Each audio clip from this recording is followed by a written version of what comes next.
The Scarlet Letter, Chapter 11, The Interior of a Heart. After the incident last described, the intercourse between the clergyman and the physician, though externally the same, was really of another character than it had previously been. The intellect of Roger Chillingworth had now a sufficiently plain path before it. It was not, indeed, precisely that which he had laid out for himself to tread. Calm, gentle, passionless as he appeared, there was yet, we fear, a quiet depth of malice, hitherto latent but active now in this unfortunate old man, which led him to imagine a more intimate revenge than any mortal had ever wreaked upon an enemy. To make himself the one trusted friend to whom should be confided all the fear, the remorse, the agony, the ineffectual repentance, the backward rush of sinful thoughts, expelled in vain, all that guilty sorrow, hidden from the world, whose great heart would have pitied and forgiven, to be revealed to him, the pitiless, to him the unforgiving. All that dark treasure to be lavished on the very man to whom nothing else could so adequately pay the debt of vengeance.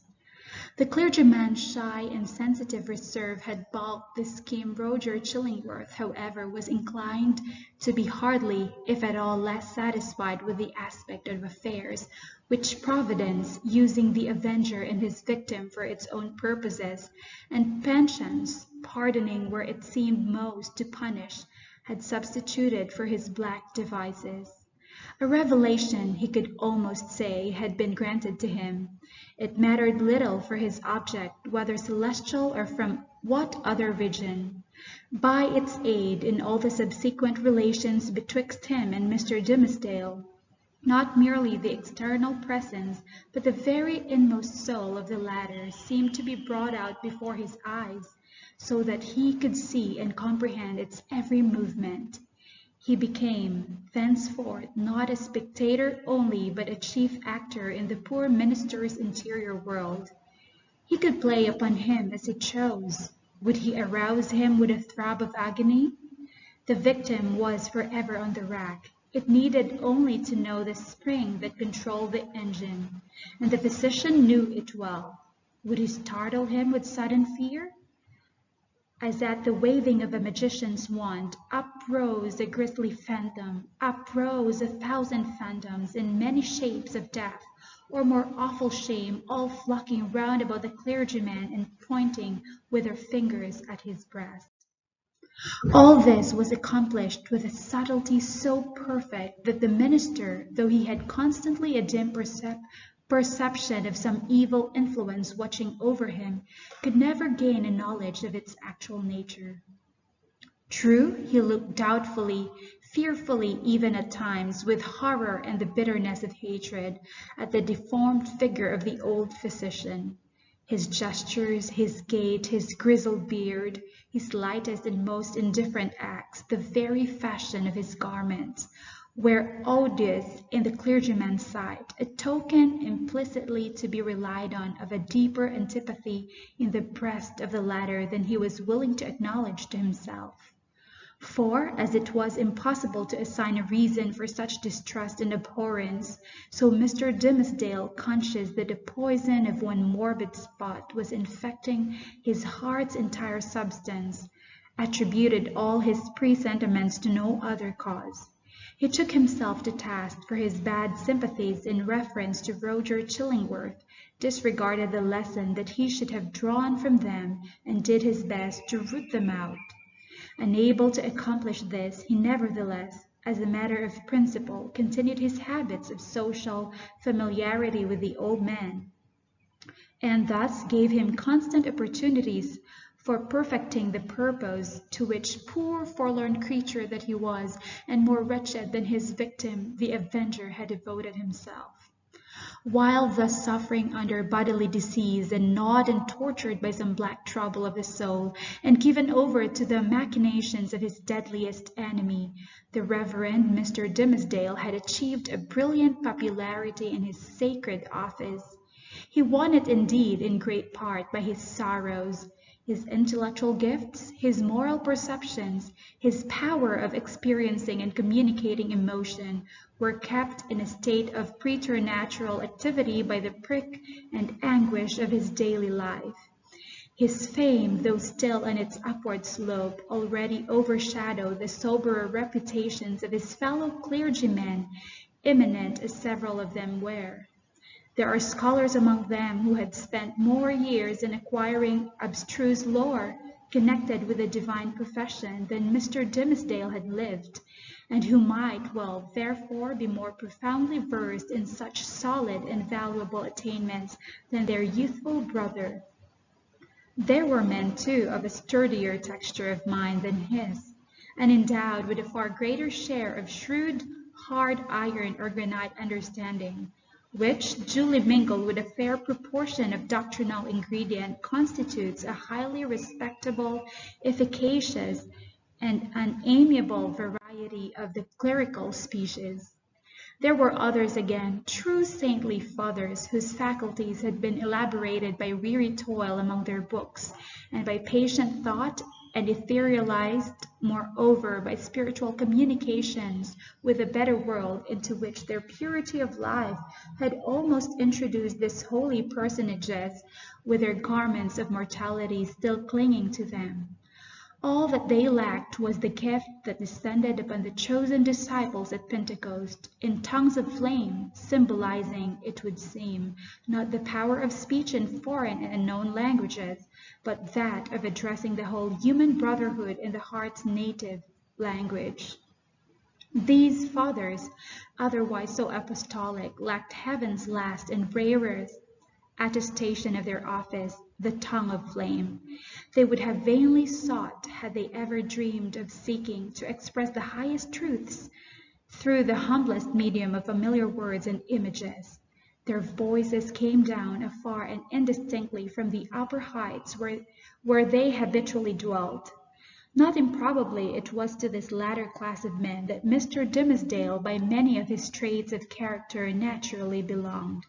To the high mountain peaks of faith and sanctity he would have climbed, had not the tendency been thwarted by the burden, whatever it might be, of crime or anguish beneath which it was his doom to totter.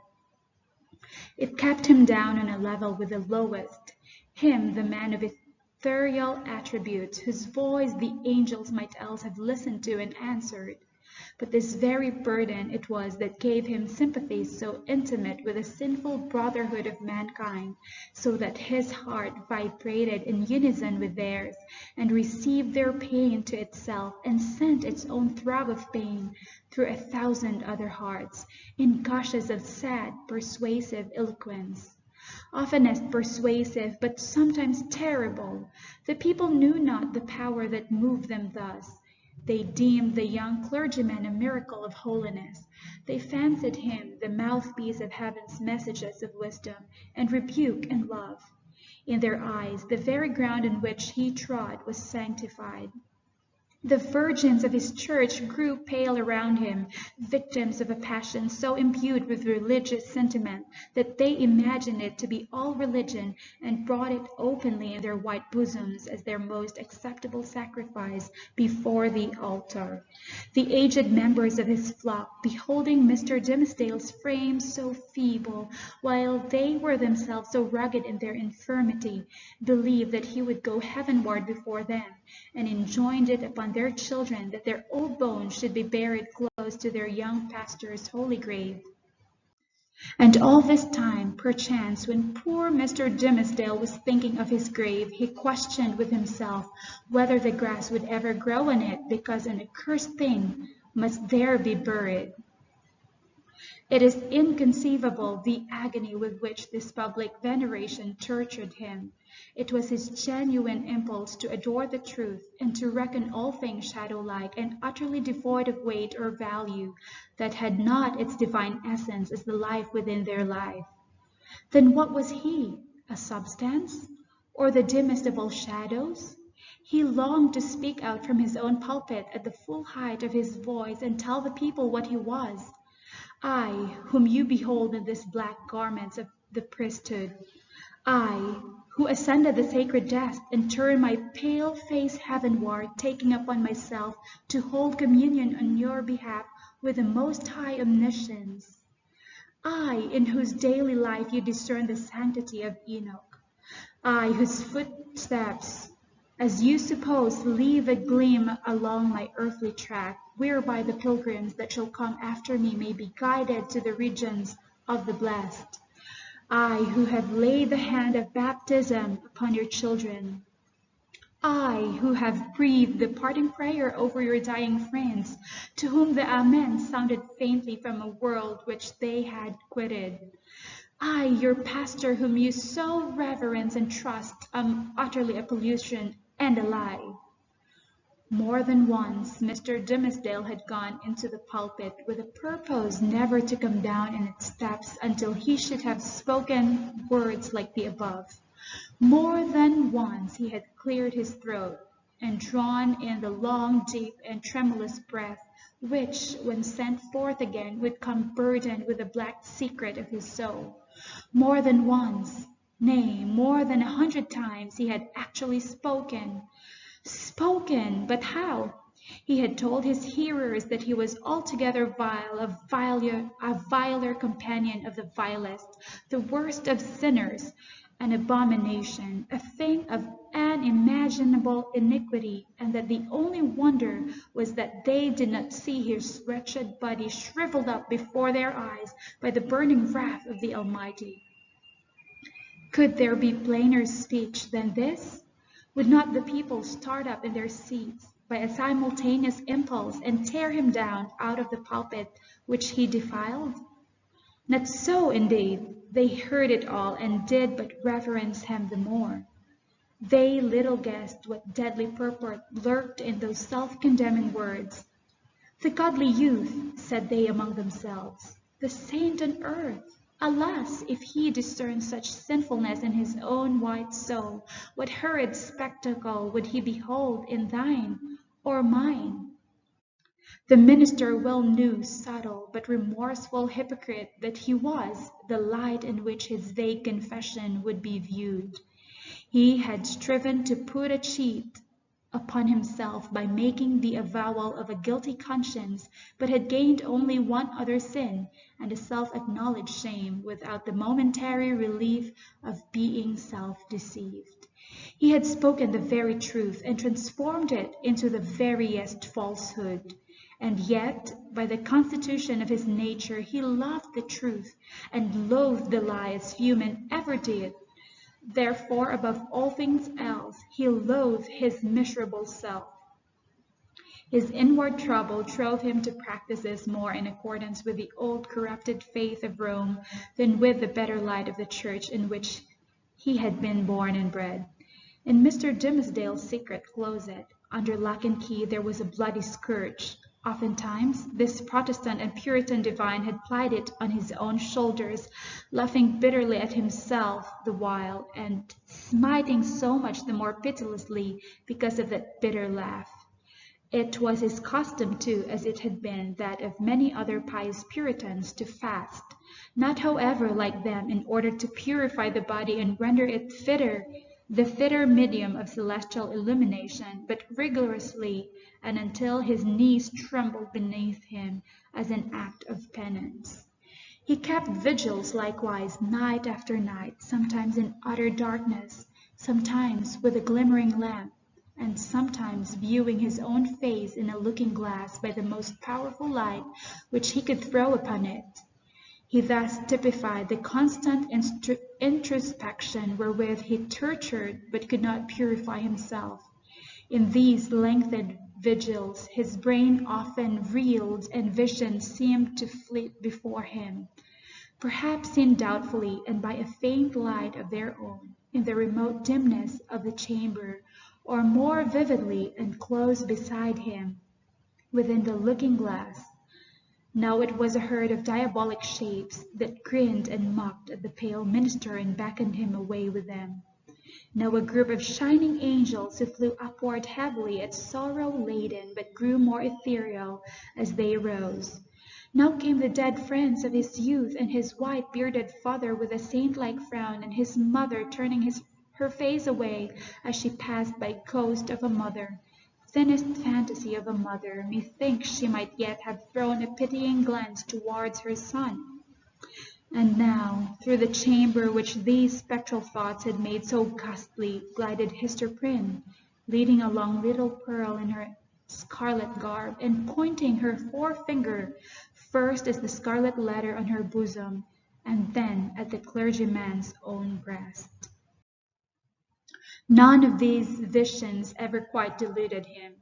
At any moment, by an effort of his will, he could discern substances through their misty lack of substance, and convince himself that they were not solid in their nature, like yonder table of carved oak, or that big, square, leather-bound, and brazen-clasped volume of divinity. But for all that, they were, in one sense, the truest and most substantial things which the poor minister now dealt with. It is the unspeakable misery of a life so false as his that it steals the pith and substance out of whatever realities there are around us, and which were meant by heaven to be the spirit's joy and nutriment. To the untrue man, the whole universe is false. It is impalpable. It shrinks to nothing within his grasp. And he himself, in so far as he shows himself in a false light, becomes a shadow, or indeed ceases to exist.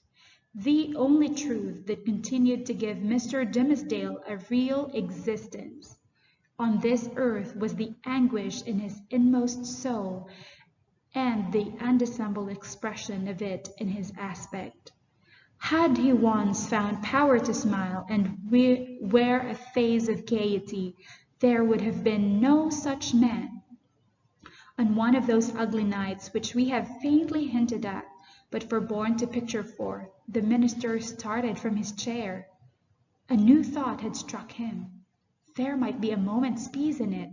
Attiring himself with as much care as if it had been for a public worship, and precisely in the same manner, he stole softly down the staircase, undid the door, and issued forth.